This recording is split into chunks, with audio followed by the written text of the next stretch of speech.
I welcome you all my dear student. आज की story है a loyal gardener. Loyal means ईमानदार, एक ईमानदार। गार्डनर मीन्स माली, ठीक है।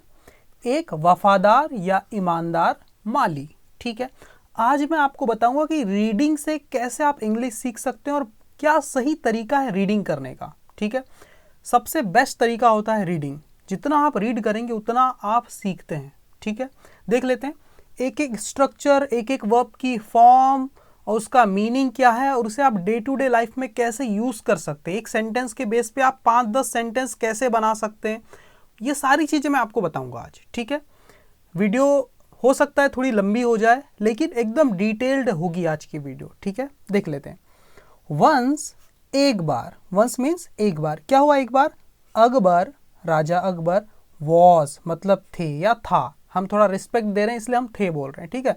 राजा अकबर थे in a very bad mood. Once Akbar was in a very bad mood. राजा अकबर थे में, किस चीज में? एक बहुत बुरे मूड में थे, मनोदशा में थे। उनका मूड बिल्कुल भी ठीक नहीं था, ठीक है। मूड मतलब मनोदशा, मनस्थिति, है ना। दैट डे मतलब उस दिन। दैट डे मीन्स उस दिन। क्या हुआ? He did not even go to his court. देखो समझो, इतना खराब मूड था उनका उस दिन कि क्या हुआ कि उस दिन that day he did not even गो। वह डिड नॉट इवन गो, गए तक नहीं, गए तक नहीं। कहां नहीं गए? अब जहां भी जाने की बात होती है तो आप टू लगाकर लिखते हैं उस जगह को। कहां तक नहीं, कहां नहीं गए? टू हिज कोर्ट, अपने दरबार तक नहीं गए, मतलब दरबार भी नहीं गए। समझ में आ गया? अब यहां पर इवन का जो यूज हुआ है, ये गो एक आपकी एक मेन वर्ब है, उसके पहले हुआ है, ठीक है। और ये डिड आपकी हेल्पिंग वर्ब है, ठीक है। तो किस सेंस में इवन का यहां पर यूज हुआ है, कैसे आपको अपने डे टू डे लाइफ में इसका इस्तेमाल करना है, वो हम देख लेते हैं, है ना। देखो कैसे करना है। एक स्लाइड है आपके सामने, यहां पर देखो यही सेंटेंस था ना, he did not even go to his court. वो अपने दरबार तक नहीं गए, उनका मूड इतना खराब था कि that day he did not even go to his court, कि वो अपने कोर्ट मतलब दरबार भी नहीं गए, दरबार तक नहीं गए। तो जब भी आपको कहना है जैसे कि उसने मुझसे बात तक नहीं की, राहुल मुझसे मिला तक नहीं, उसने मेरी तरफ देखा तक नहीं, मतलब देखा भी नहीं, है ना। आप तक के जगह भी का भी इस्तेमाल करते, भी का सेंस यहां पर तक वाला ही आ रहा है। आप ऐसा ही बोल सकते हो, उसने मुझसे बात भी नहीं की, तो भी मतलब तक वाला सेंस आ रहा है, भीख, है ना। उसने मुझसे बात तक नहीं की, कैसे बोलोगे? जब कुछ हुआ नहीं, तक के लिए आप इवन का इस्तेमाल करते हो। जो वर्ड है तक, इसके लिए किसका इस्तेमाल करते हो? इवन का। और इवन का इस्तेमाल कहां हुआ है? ये मेन वर्ब के जस्ट पहले हुआ है, ठीक है। उस जगह को ध्यान में रखना कि इवन का किस प्लेस पे इस्तेमाल करना है। जैसे उसने मतलब ही आ जाएगा, ही। मुझसे बात तक नहीं की, तो पहले मुझसे तो बाद में आएगा, ये ऑब्जेक्ट है, वर्ब के बाद आएगा। बात तक नहीं की, नहीं की, है ना। ये पास्ट वाला टेंस है, पास्ट इंडेफिनिट टेंस। नहीं की, नहीं गया, आया, खाया, की, ली, दी, इससे एंडिंग होती है इसकी, है ना। आया, पिया, आ, ए, ई से एंडिंग होती है इसकी। तो ये पास्ट इंडेफिनिट टेंस है। उसका नेगेटिव बनाते हैं तो डिड का इस्तेमाल करते हैं, तक नहीं के लिए, है ना। ही डिड नॉट, आप इसको याद ही रख लो, ये डिड नॉट इवन, इसको याद ही रख लो। सब्जेक्ट के बाद आप इसको याद ही रख लो, है ना। ही डिड नॉट इवन, उसने किया तक नहीं, क्या तक नहीं किया? बात करने को क्या बोलते हैं? Talk. He did not even talk. अब किससे? मुझसे ना, तो to me. He did not even talk to me. अब इसको बहुत अच्छे से लिखा है मैंने अगली साइड में, आप देख सकते हैं यहाँ पर, है ना। पहले मैं आपको ऐसे ही समझा रहा हूं। फिर क्या हुआ है? राहुल मुझसे मिला तक नहीं। कौन नहीं मिला? राहुल। तो सब्जेक्ट को पहले लिखते हैं ना, राहुल। अब इसको फिर लिख दो, डिड नॉट इवन। मिलने को की वर्ब क्या है? मिलना को क्या बोलते हैं? मीट बोलते हैं, हाँ। तो बेस फॉर्म ही लगाना है, मीट। किससे? मुझसे, तो me. Rahul did not even meet me, Rahul मुझसे मिला तक नहीं, है ना। यहां पर उसने मेरी तरफ देखा तक नहीं, है ना। उसने ही देखा तक नहीं मतलब डिड नॉट इवन लुक। उसने देखा तक नहीं मेरी तरफ, है ना। मेरी तरफ मतलब एट लगाना पड़ता है आपको, एट मी। अब पूरे सेंटेंस की बहुत अच्छे से इंग्लिश मैंने लिखा हुआ है, देखो यहाँ पर आप देख सकते हो, है ना। उसने मुझसे बात तक नहीं की, he did not even talk to me. Rahul मुझसे मिला तक नहीं, Rahul did not even meet me. उसने मेरी तरफ देखा तक नहीं, he did not even look at me. ओ ये गलत हो गया क्या, मीट मी नहीं, यहाँ लुक एट मी आएगा। Okay, look at me. Okay ठीक है, थोड़ा वो रिपीट हो गया था, कोई बात नहीं। ठीक है, तो इस तरह से आपको रीडिंग करते टाइम आपको पता रहना चाहिए किस सेंस में यहाँ इवन का इस्तेमाल किया है और हम कैसे इसका इस्तेमाल कर सकते हैं अपने कुछ बनाए हुए सेंटेंस में। ठीक है, ये सही रीडिंग होती है ना। तो फिर से देख लेते हैं। वंस, एक बार, Akbar was in a very bad mood. Akbar बहुत बुरे मूड में थे, बहुत मतलब उनका मूड खराब था। दैट डे, उस दिन, he did not even go to his court. उस दिन वो अपने कोर्ट तक नहीं गए, अपने दरबार तक भी नहीं गए, है ना। इंस्टेड, इसके बजाय, इंस्टेड मीन्स इसके बजाय, ही वेंट, वो गए, है ना। ही वेंट मतलब वो गए, कहाँ गए, टू द गार्डन, गार्डन चले गए, बगीचे में चले गए, बाग में चले गए। इंस्टेड मतलब कोर्ट जाने के बजाय, इंस्टेड मतलब इसके बजाय, वो क्या किया उन्होंने, he went to the garden, वो गार्डन चले गए। As he was walking, as मतलब जब, जब क्या हो रहे थे, ही वह, वॉज वॉकिंग घूम रहे थे। वॉक का मतलब चलना होता है या घूमना, है ना। और वॉज के साथ वर्ब की आईएनजी फॉर्म है, मतलब कुछ कर रहे थे। वॉज मतलब था या थे, वॉकिंग मतलब घूम रहे थे। As he was walking, past continuous tense है ना। जब वो घूम रहे थे, कहाँ पर, इन द गार्डन मतलब गार्डन में। जब वो गार्डन में घूम रहे थे तब क्या हुआ, तब क्या हुआ, he stumbled upon a rock. He stumbled ऐसे पढ़ना है, स्टम्बल्ड, ही स्टम्बल। देखो एस से स्टार्ट होता है, जैसे SCHOOL, इसको आप स्कूल नहीं बोलना है, स्कूल, ये साउंड से स्टार्ट करना है। School, school, school, scooter, scooter, है ना, एस टाइप से, स्कूल। ये से यहाँ पर स्टम्बल्ड, ही स्टम्बल्ड, देखो STUMBLE ये पूरी वर्ब होती, उसमें डी लग गया तो पास्ट वाली फॉर्म बन गई, है ना। स्टम्बल का मतलब क्या होता है, लड़खड़ा जाना। स्टम्बल्ड लड़खड़ा गए। वो जो राजा अकबर थे वह लड़खड़ा गए, कहाँ पर, एक पत्थर पर। तो आप इसको ऐसे बोलना, अपॉन अ रॉक, एक पत्थर पर।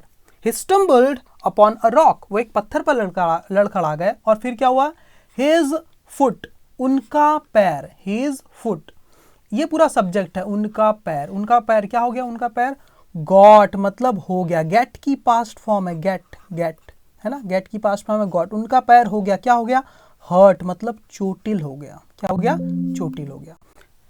अब ये हर्ट क्या चीज है, यहाँ पर HURT, हर्ट। यहाँ पर ये एडजेक्टिव है, क्या है, एडजेक्टिव।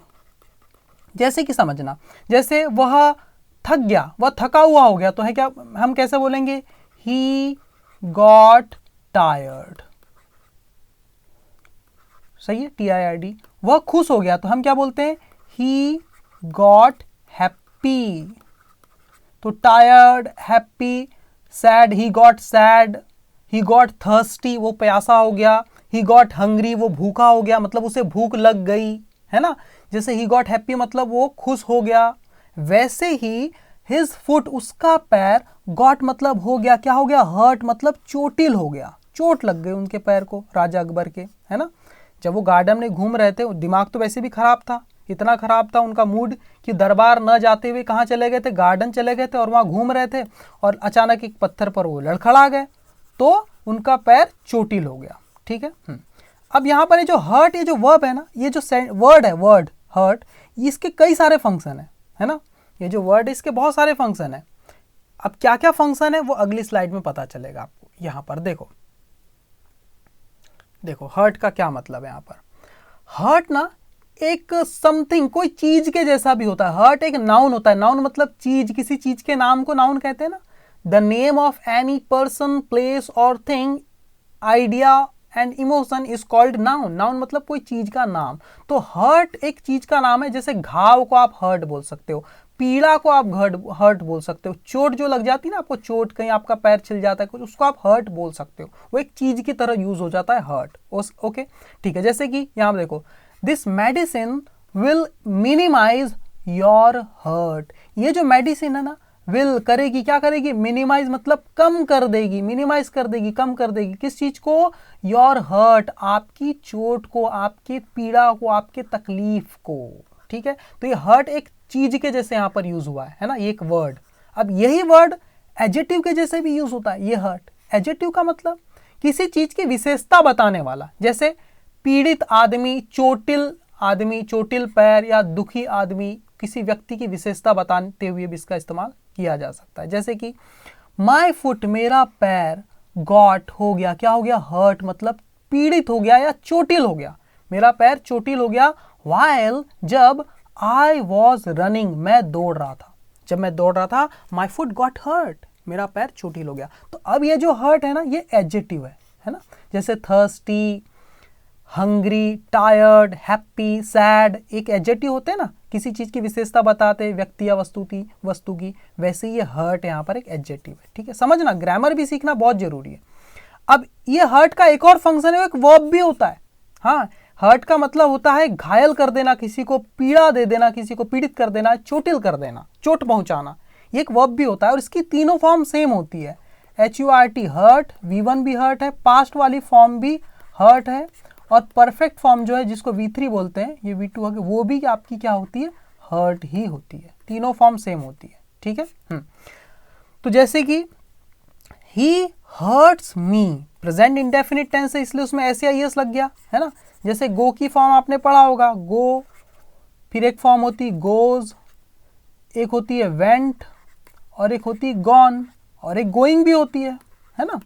तो गो और गोस तो प्रेजेंट में आती है, ये V2 है, ये पास्ट है, और ये परफेक्ट फॉर्म है, हैज या हैव या हैड के साथ आती है, और ये वर्ब की ING फॉर्म है, इज, एम, आर, वाज, वर, वर के साथ आती है, ठीक है ना। तो यहाँ पर ये हर्ट्स क्या है, जैसे गोज है ना ES वाली फॉर्म, वही ये हर्ट की SAS वाली फॉर्म है, हर्ट्स, है ना। ही हर्ट्स मी, वो मुझे दुखी करता है, वो मुझे क्या कर देता है, दुखी करता है, ये मतलब निकला इसका। ता है, ते है, ती है वाला सेंस आता है ना प्रेजेंट इंडेफिनिट टेंस में। वैसे ही हर्ट मी, ये पास्ट फॉर्म है V2, है ना, उसने मुझे दुखी कर दिया, ही हर्ट मी, उसने मुझे दुखी कर दिया। आप ऐसा मत लिख देना पास्ट वाली फॉर्म हर्टेड, HURTED, ये ऐसा कुछ नहीं होता है ना, पास्ट फॉर्म हर्ट ही होती है इसकी, ओके। तो उसने मुझे दुखी कर दिया, ही हैज हर्ट मी, वो मुझे दुखी कर चुका है, उसने मुझे दुखी कर दिया है। चुका है या दिया है, लिया है, चुके हैं, इस टाइप का सेंस जब आता है, चुका, चुके, चुकी, लिया, दिया, दिए, दिया, दिए, दिए, इस टाइप का, है ना। चुका है, चुके हैं, चुकी है, लिया है, दिया है, इस टाइप का जब सेंस आता है ना, वो कब आता है, हैज या हैव के साथ वर्ब की थर्ड फॉर्म आती है ना, ठीक है, इस टाइप से। तो यानी एक ही वर्ड है, लेकिन देखो तीन तीन फंक्शन कर रहा है। वो नाउन भी बन गया है, इस स्लाइड को बहुत ध्यान से देखना, आप एग्जाम्पल भी दिया है, देखो नाउन भी बन गया, या एडजेक्टिव भी बन गया, या वर्ब भी बन गया, देखो वर्ब है ये देखो वर्ब, ये हेल्पिंग वर्ब, ये मेन वर्ब। तो इस टाइप से कई कई वर्ड होते हैं जो कई मल्टीपल फंक्शन करते हैं, ठीक है। तो यहाँ पर देखना ध्यान से, आपको एक कहानी पता है ना, ही स्टम्बल्ड, वो लड़खड़ा गए राजा अकबर, अपॉन अ रॉक, एक पत्थर पर, और हिज फुट गॉट हर्ट, और उनका पैर क्या हो गया, चोटिल हो गया, ठीक है। फिर क्या हुआ देखो, आगे देख लेते हैं। अकबर, ये आपका सब्जेक्ट है अकबर, एटवंस, एटवंस का मतलब होता है तुरंत, एटवंस का मीनिंग क्या होता है, तुरंत, आप नोट कर सकते हैं, अकबर ने तुरंत, कॉल्ड मतलब बुलाया। अगर ये एटवंस नहीं लिखा होता, मान लो एटवंस यहाँ नहीं लिखा हुआ है, ठीक है, तब मीनिंग क्या निकलता, अकबर कॉल्ड, अकबर ने बुलाया। लेकिन बीच में क्या आ गया, एटवंस, तो इसका मतलब हो गया अकबर ने तुरंत बुलाया। जैसे वो लड़खड़ा गए, उनका पैर क्या हो गया, हर्ट हो गया, चोटिल हो गया, तब अकबर का दिमाग खराब हो गया, वैसे ही मूड तो ऑफ था ही, है ना। तो अकबर एटवंस कॉल्ड, अकबर ने तुरंत बुलाया, किसको बुलाया, अकबर कॉल्ड हुम, किसको बुलाया, हुम, किसको किसको किसको, आपको जवाब मिलेगा द गार्डनर, माली को। अकबर ने किसको बुलाया, माली को। जब भी आपका ये जो वर्ब है ना, वर्ब, इससे आप हुम मतलब किसको का जब आप जवाब पाते हैं, किसको बुलाया, है ना, किसे बुलाया, तो वो जो जवाब मिलता है आपको, वो आपका इस वर्ब का ऑब्जेक्ट कहलाता है ना। अकबर कॉल्ड, अकबर ने बुलाया, किसे बुलाया, द गार्डनर, माली को। तो ये आपका ऑब्जेक्ट है इस वर्ब का, क्या है, ऑब्जेक्ट। ये सारी चीज़ें ग्रामर में आप डिटेल में पढ़ेंगे, आप अभी थोड़ा थोड़ा सुनते जाइए, आपको कुछ बेसिक अंडरस्टैंडिंग तो हो ही जाएगी, ठीक है। तो अकबर ने तुरंत बुलाया, कॉल्ड मतलब बुलाया, किसको बुलाया, माली को, और कुछ कहा है, कैसे पता चला कुछ कहा है? कि देखो जब कोई व्यक्ति कुछ कहता है ना तो उसके शब्दों को देखो, इन्वर्टेड कॉमा है, दिख रहा है इन्वर्टेड कॉमा यहाँ पर है और एक यहाँ पर है, देखो ये इन्वर्टेड कॉमा के अंदर लिख दिया जाता है ना। यानी कुछ कहा है अकबर ने तुरंत माली को बुलाया और क्या कहा? You have committed a crime. Commit करने का मतलब क्या होता है? कोई चीज करना, ठीक है। कमिट करने का मतलब क्या होता है? कोई गलती जब कर देता है, कोई अपराध कोई कर देता है ना, कोई मर्डर कर दिया, कुछ गलत काम जब आप कर देते हैं तो उसको बोलते हैं कमिट करना, ठीक है। जैसे you have committed a crime, तुमने एक क्या किया है? क्राइम किया है, मतलब जुर्म किया है। तुमने क्या किया है? एक अपराध किया है, एक जुर्म किया है, ठीक है। It is because of you, जैसे आपको बोलना है तुमने एक गलती की है, you have committed a mistake, you have committed this murder, तुमने मर्डर किया है ना। तुमने ये चोरी की है, you have committed this theft, तुमने ये चोरी की है। तो इस टाइप से जब कोई नेगेटिव चीज आप करते हैं तो उसके साथ आप कमिट करना, कमिटेड का आप इस्तेमाल करते हैं, ठीक है। समझ में आई ये बात? ओके।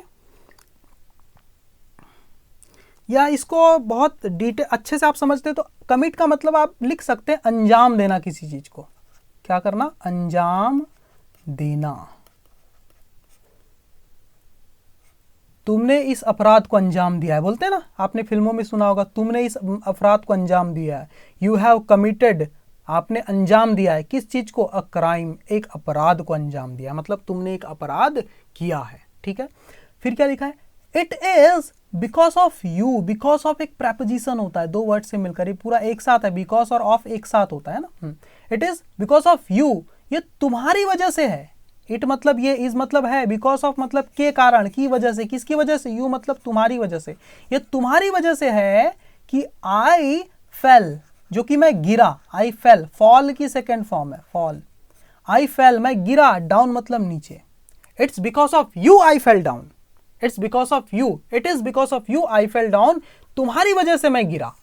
जैसे आपको जब भी बोलना है तुम्हारी वजह से ऐसा हुआ, तुम्हारी वजह से ऐसा हुआ, तब आप it is because of you के साथ आप सेंटेंस को लिख सकते हैं। एक दो चीज मैं लिखता हूं, जैसे मैं बोलूं तुम्हारी वजह से मैं उससे बात नहीं कर पाया, किसकी वजह से? तुम्हारी वजह से। तो आप क्या बोलोगे? It is because of you, इसका मतलब हो गया तुम्हारी वजह से, it is because of you. अब आप आगे लिख दो क्या? मैं उससे बात नहीं कर पाया, I could not, COULD, could not talk to him, है ना। तुम्हारी वजह से मैं राहुल से मिल नहीं पाया, it's because of you I could not meet Rahul, है ना। तुम्हारी वजह से मैं यहां, तुम्हारी वजह से मैं फेल हो गया। आपको बोलना है तुम्हारी वजह से मैं फेल हो गया, तो कैसे बोलोगे? It is because of you I failed the examination, I failed the examination, या फिर आई फेल्ड, ठीक है, मैं फेल हो गया। तुम्हारी वजह से मैं मैच नहीं जीत पाया, कैसे बोलोगे? It's because of you I could not win the match. तो इस टाइप के सेंटेंस आप यूज कर सकते हैं। तो यहां क्या बोला? It is because of you. राजा, देखो राजा ने तुरंत बुलाया गार्डनर को और क्या कहा? You have committed a crime, तुमने एक क्राइम किया, अपराध किया। It is because of you, it is because of you, तुम्हारी वजह से। आई फेल डाउन, मैं नीचे गिरा। आई शैल पनिश यू, मैं तुम्हें क्या करूंगा? पनिश करूंगा, मतलब सजा दूंगा। शैल या विल का मतलब कुछ करूंगा वाला सेंस आता है ना। आई शैल पनिश, मैं पनिश करूंगा, यू मतलब तुम्हें, मैं तुम्हें पनिश करूंगा। विद के साथ, किसके साथ? अ डेथ सेंटेंस, एक मौत की, डेथ मतलब मौत की, दंड या सजा, एक मौत की सजा के साथ मैं तुम्हें क्या करूंगा? पनिश करूंगा। मैं तुम्हें ऐसे वैसे पनिश नहीं करूंगा, सीधे मौत की सजा दे दूंगा आपको, ऐसा कह रहा है। I will punish you with a death sentence. या सेंटेंस का मतलब वाक्य नहीं है, सेंटेंस का मतलब है दंड, है ना, या सजा, ठीक है। तो ये पूरी बात अकबर ने बोली, है ना। अब फिर क्या हुआ? The gardener was shocked. जो गार्डनर वॉज मतलब था, क्या था? शॉक्ड मतलब हैरान। गार्डनर हैरान था, ठीक है। ही प्लीडेड, देखो प्लीड का मतलब क्या होता है? PLEAD, प्लीड का मतलब होता है विनती करना, गुजारिश करना, रिक्वेस्ट करना, गिड़गिड़ाना किसी के सामने। उसको बोलते हैं प्लीड। तो अब ही प्लीडेड, वह गिड़गिड़ाया, ईडी लग गया, गिड़गिड़ाया, उसने विनती की, उसने प्रार्थना की, है ना। ही प्लीडेड बिफोर मतलब के सामने, किसके सामने? The emperor. बिफोर का मतलब पहले भी होता है, यहां पर बिफोर का मतलब होता है सामने, किसी के सामने गिड़गिड़ाना। ही प्लीडेड बिफोर द एम्परर, यानी राजा के सामने, सम्राट के सामने, उस सम्राट के सामने, राजा के सामने वह गिड़गिड़ाया। देखो इस वर्ड को याद रखना ना, प्लीडेड। बट लेकिन हिज रिक्वेस्ट, उसकी रिक्वेस्ट मतलब विनती, उसकी विनती फेल ऑन डेफ ईयर्स, उसकी जो विनती थी, देखो फॉल की सेकेंड फॉर्म है फेल, फेल ऑन मतलब पड़ी, कहां पड़ी? डेफ मतलब बहरे, ईयर्स मतलब कानों पर। उसकी विनती कहां पर पड़ी, कहां सुनाई पड़ी? बहरे कानों पर। इसका मतलब क्या है? इसका मतलब है उसकी विनती को, उसकी रिक्वेस्ट को क्या कर दिया गया?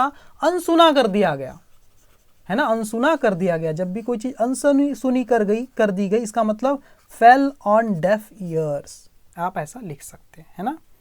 जैसे आपको बोलना है मेरी इच्छा को अनसुना कर दिया गया, या मेरी रिक्वेस्ट को अनसुना कर दिया गया, तो आप क्या बोलोगे? माई विश, मेरी इच्छा, my wish fell on def years.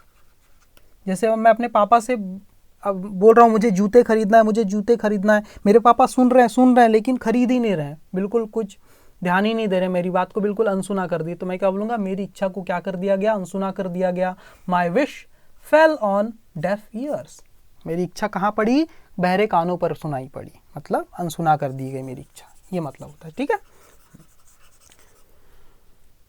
आप इस वीडियो को दोबारा देखिएगा और भी समझ में आएगा ना। आगे देखो, द नेक्स्ट डे, अगले दिन, यहाँ द लगा के, ये पूरा का पूरा 3 वर्ड्स का ग्रुप ही है, आप सीधे द नेक्स्ट डे मत लिखना, द लगाना ही पड़ेगा। द नेक्स्ट डे मतलब अगले दिन, the gardener was asked for his last wish, है ना, लास्ट विश। गार्डनर से उसकी आखिरी विश पूछी गई, विश मतलब इच्छा, है ना। द गार्डनर, अगले दिन गार्डनर वॉज आस्क्ड, आप बोलोगे सर वॉज आस्क्ड का मतलब क्या है भाई, है ना। देखो वॉज के साथ वर्ब की थर्ड फॉर्म है, वॉज या वर के साथ अगर वर्ब की थर्ड फॉर्म है, मतलब ऐसा किया गया, है ना, ये काम किया गया। किसके साथ? इस सब्जेक्ट के साथ ये काम किया गया। इस सब्जेक्ट ने कोई काम नहीं किया, गार्डनर ने, यहाँ पर माली ने कोई काम नहीं किया, माली के साथ कुछ काम किया गया है ना। आस्क मतलब पूछना, तो माली ने नहीं पूछा किसी से, माली से पूछा गया, ये पैसिव वॉइस है ना। इज, एम, आर, वॉज, वर और बी के साथ अगर वर्ब की थर्ड फॉर्म दिखती तो इसका मतलब ये पैसिव वॉइस है। यहाँ पर सब्जेक्ट जो होता है वो कुछ करता नहीं है, सब्जेक्ट के साथ कुछ किया जाता है। तो द गार्डनर वॉज आस्क्ड मतलब गार्डन से पूछा, गार्डनर से, उस माली से पूछा गया। क्या पूछा गया? फॉर मतलब के लिए, किस चीज के लिए पूछा गया? For his last wish. Last wish मतलब उसकी अंतिम इच्छा के लिए उसको एक बार पूछा गया, है ना, कि भैया तुम्हारी अंतिम इच्छा क्या है बताओ, है ना। जैसे आप बोलोगे उसने मुझे एक गिलास पानी के लिए पूछा, तो आप क्या बोलोगे? ही आस्क्ड मी, उसने मुझसे पूछा, क्या पूछा? के लिए, for a glass of water. उसने मुझे एक गिलास पानी के लिए पूछा, मतलब पूछा भैया, है ना। उसने मुझे चाय के लिए पूछा, he asked me for T, है ना। तो वैसे ही पूछते ना किसी की इच्छा, जब आप पूछते हैं भैया क्या अंतिम इच्छा, तो यहाँ पर लिखा है the gardener was asked, gardener से पूछा गया। किसने पूछा वो बताया नहीं है, तो राजा ने पूछा होगा, है ना। The gardener was asked for his last wish, उसकी अंतिम इच्छा के बारे में उससे पूछा गया। तब क्या हुआ? उसने क्या अंतिम इच्छा बताया? ही रिक्वेस्टेड, उसने विनती की, उस गार्डनर ने विनती की, हिम मतलब उससे, राजा से क्या विनती की? फॉर अ मीटिंग, एक मीटिंग, एक बैठक की विनती की। मैं आपके साथ क्या करना चाहता हूं? एक मीटिंग करना चाहता हूं with the emperor in the royal court room. He requested, उसने विनती की, हिम मतलब उससे, राजा से, for a meeting with the emperor, कि सम्राट से मैं क्या करूंगा? मीटिंग करूंगा, बैठक करूंगा। कहां पर? इन द रॉयल मतलब शाही, कोर्ट रूम मतलब दरबार में, शाही दरबार में मैं क्या करूंगा? राजा के साथ एक मीटिंग करूंगा, ऐसा उसने कह दिया। ये उसकी अंतिम इच्छा थी। तब क्या हुआ? The gardener came in the royal court room. The gardener, वो जो माली था ना, गार्डनर, केम मतलब आया, कम की पास्ट फॉर्म है, कम यानी आना, केम मतलब आया, कहाँ आया, इन द रॉयल कोर्ट रूम, उस शाही दरबार में वो आया। कोर्ट रूम मतलब दरबार ही होता है, ठीक है। तो गार्डनर आ गया, वो माली आ गया उस शाही दरबार में। फिर क्या हुआ, ही देन, उसने फिर क्या, वह फिर, देन मतलब फिर, वॉक्ड मतलब चला, वह चला, कहाँ चला, टुवर्ड्स मतलब की तरफ, किसकी तरफ चला, टुवर्ड्स द रॉयल थ्रोन, उस शाही सिंहासन की तरफ, शाही गद्दी की तरफ, सिंहासन जहां पर राजा बैठता है उसको थ्रोन बोलते हैं ना, उस गद्दी पर, सिंहासन की तरफ वो चला। एंड और लाउडली मतलब तेजी से, क्लियर्ड द थ्रोट, क्लियर्ड का मतलब क्लियर द थ्रोट की सेकेंड फॉर्म है क्लियर्ड, साफ किया, द थ्रोट मतलब गला, और तेजी से अपना गला साफ किया। इसका मतलब क्या हुआ भाई, जब आप क्लियर द थ्रोट का मतलब होता है खकारना, ऐसा करते हैं ना लोग, इसको बोलते हैं क्लियर द थ्रोट। जब भी आपको थूकना होता है तो आप खकारते हैं, तो उसी को बोलते हैं क्लियर द थ्रोट, है ना, ऐसे आवाज निकालते हैं ना ऐसा, फिर आप थूक देते हैं, है ना। तो देखो समझो, तो वो जो माली था, walked towards the royal throne, उस शाही गद्दी की तरफ वो बढ़ा, है ना, एंड लाउडली और तेजी से, क्लियर्ड द थ्रोट अपना गला साफ किया, और फिर क्या किया, ही देन उसने फिर, स्पैट मतलब थूक दिया, SPIT, स्पीट की सेकेंड फॉर्म है स्पिट, स्पैट थूक देना, है ना। ही देन स्पिट, स्पैट, स्पैट उसने थूका, कहां थूका, एट अकबर्स फीट, अकबर के पैरों पर थूक दिया उसने, है ना। आप बोलेंगे सर यहाँ एट लगा हुआ है, अगर पैरों के ऊपर थूका तो ऑन क्यों नहीं लिखा है, ऑन अकबर्स फीट। देखो ऑन जब लिखता ना तो इसका मतलब होता है कि एग्जैक्टली अकबर के पैर के ऊपर ही थूका, है ना। और यहाँ एट का मतलब होता है अकबर के पैरों के तरफ थूका, उस दिशा में थूका, उसके आसपास थूका, ये मतलब है यहाँ पर एट का। तो ऑन नहीं लिखा है, एट लिखा है, मतलब पैरों की तरफ उसने थूक दिया।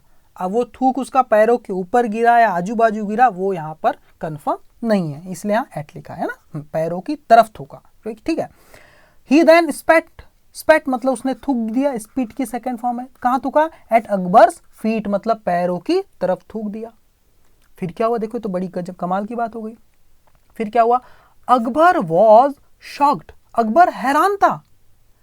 The gardener had acted, garden had acted मतलब कुछ किया था, गार्डन ने, उस गार्डनर ने, उस माली ने ये कृत्य किया था, एक्ट का मतलब होता है कृत्य करना, ये कृत्य किया था, ये कारनामा किया था, ऑन बिरबल्स एडवाइस, बिरबल की एडवाइस मतलब सलाह पर, है ना, बिरबल की सलाह पर गार्डनर ने हैड एक्टेड मतलब ये एक्ट किया था, ये कारनामा किया था, ये काम किया था, ठीक है ना।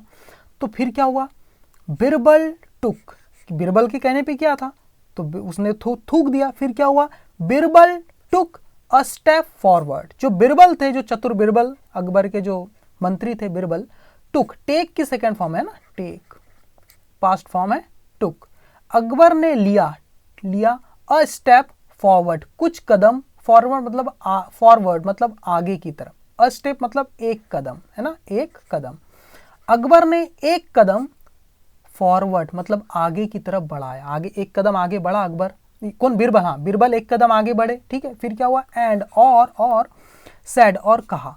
अब जो भी बात बिरबल ने कही है वो देखो इन्वर्टेड कॉमा दिख रहा है, ये इन्वर्टेड कॉमा, अब और एक इन्वर्टेड कॉमा होगा वो अगले स्लाइड में है, देखो यहाँ, ये यहाँ तक है, यहाँ तक ये जो बात बिरबल ने कही है, देखो समझे इस चीज को, एक कदम आगे बढ़ने को क्या बोलते हैं, टेक अ स्टेप फॉरवर्ड, है ना। जैसे मुझे बोलना है एक कदम आगे बढ़ो तो मैं क्या बोलूंगा, टेक अ स्टेप फॉरवर्ड, ठीक है।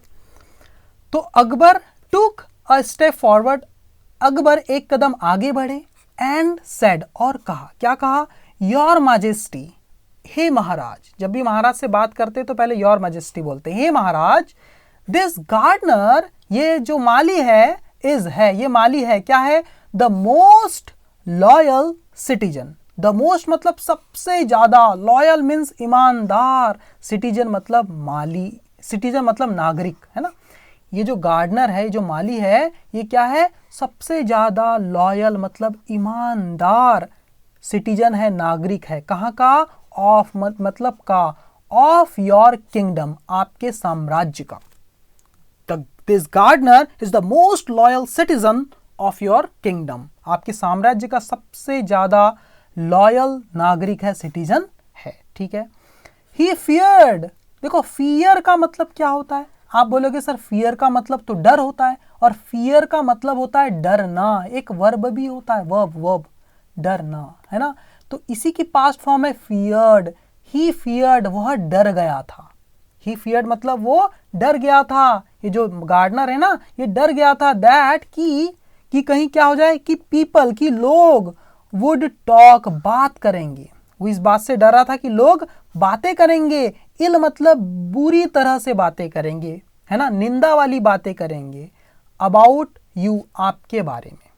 ये जो माली था ये डर गया था कि लोग क्या करेंगे, बेकार सी बातें करेंगे, इल टॉक करेंगे अबाउट यू, आपके बारे में। किस चीज के लिए? फॉर, के लिए, फॉर हैंगिंग हिम, उसे लटकाने के लिए। हैंगिंग मतलब लटकाना, फांसी पर लटकाना, हैंगिंग हिम, उसे लटकाने के लिए फांसी पर। फॉर, के लिए, for a very small mistake, एक बहुत छोटी गलती के लिए उसे फांसी पर लटका देने को लेकर लोग क्या करेंगे, टॉक इल मतलब बुरी बुरी बातें करेंगे। अब अबाउट यू, आपके बारे में। इस बात से ही फियर्ड, वो क्या था, डरता था या डरा हुआ था। ऐसा किसने बोला? ये बात कौन बोल रहे हैं? बिरबल। बिरबल मैटर को संभाल रहे हैं, मामले को। बिरबल क्या बोलते हैं, हे महाराज, ये गार्डनर क्या है, हमारे राज्य का क्या है, सबसे ईमानदार नागरिक है ना, आपके साम्राज्य का। ही फियर्ड दैट, इसे इस बात का डर था कि लोग क्या करेंगे, बुरी बुरी बातें करेंगे आपके बारे में। फॉर हैंगिंग हिम, इसे लटका देने के लिए। For a very small mistake, एक छोटी सी गलती के लिए आपने इसे फांसी पर लटका दिया, इसलिए लोग क्या करेंगे, आपके बारे में बुरी बुरी बातें करेंगे। सो इसीलिए, देखो अभी तक ये बिरबल बोलते जा रहे हैं, यहां तक बोलेंगे ना, यहां तक। सो इसीलिए ही डिड अ मिस्टेक, उन्होंने, इसने किया। ही डिड मतलब उसने किया, इस माली ने किया। डिड मतलब किया, क्या किया? अ मिस्टेक, एक गलती किया। दैट, जो, वुड, मोस्ट डेफिनेटली, जो वुड के बाद अगर ये मोस्ट डेफिनेटली नहीं होता मान लो, तो क्या होता? वुड गेट मतलब दिलाएगी, है ना। दैट वुड गेट, जो दिलाएगी। हिम मतलब उसे, क्या दिलाएगी? द डेथ सेंटेंस, मौत की सजा, मौत का दंड, मृत्युदंड दिलाएगी। तो अब ये मोस्ट डेफिनेटली का मतलब क्या है? निश्चित रूप से, बिल्कुल 100%। मोस्ट डेफिनेटली मतलब निश्चित रूप से, है ना। सो देखो यहां से देखना, सो इसीलिए ही डिड अ मिस्टेक, उसने किया एक गलती। दैट वुड मोस्ट डेफिनेटली, जो कि बिल्कुल निश्चित रूप से, गेट हिम, उसे दिलाएगी, क्या दिलाएगी? द डेथ सेंटेंस, एक मौत की सजा दिलाएगी। अब आप बोलेगे सर गेट का मतलब दिलाना होता है ना? हाँ, दिलाना होता है। जैसे कि मैं तुम्हें एक चॉकलेट दिलाऊंगा, तो कैसे बोलेंगे? आप किसी बच्चे को बोलते हैं मैं तुम्हें एक चॉकलेट दिलाऊंगा, तो कैसे बोलते हैं? I will get you a chocolate, है ना। जैसे मैं तुम्हें एक कार दिलाऊंगा, है ना। आपके पापा बोलते हैं ना, बेटा खूब पढ़ाई करो, मैं तुम्हें एक कार दिला दूंगा, मतलब कार खरीद दूंगा आपके लिए। तो क्या बोलते हैं पापा? I will get you a car. मेरे पापा ने ना मुझे कार दिलाई। आप कैसे बोलेगी? माई फादर, अभी पास्ट में चला गया ना, माई फादर गॉट मी, दिला दी ना, गॉट मी अ कार, मेरे पापा ने मुझे कार दिलाई, my father got me a car.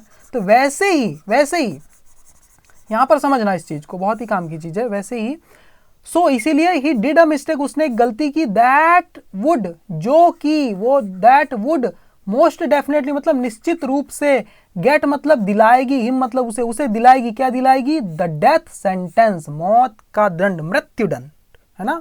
इसलिए उसने जानबूझ के एक बड़ी गलती किया पूरे दरबारियों के सामने, ताकि पूरे दरबारियों को, लोगों को ये लगे कि नहीं, इसने जानबूझ के एक बड़ी गलती किया है, राजा के पैरों के पास थूक के, तो अब इसको मौत का ये हकदार है।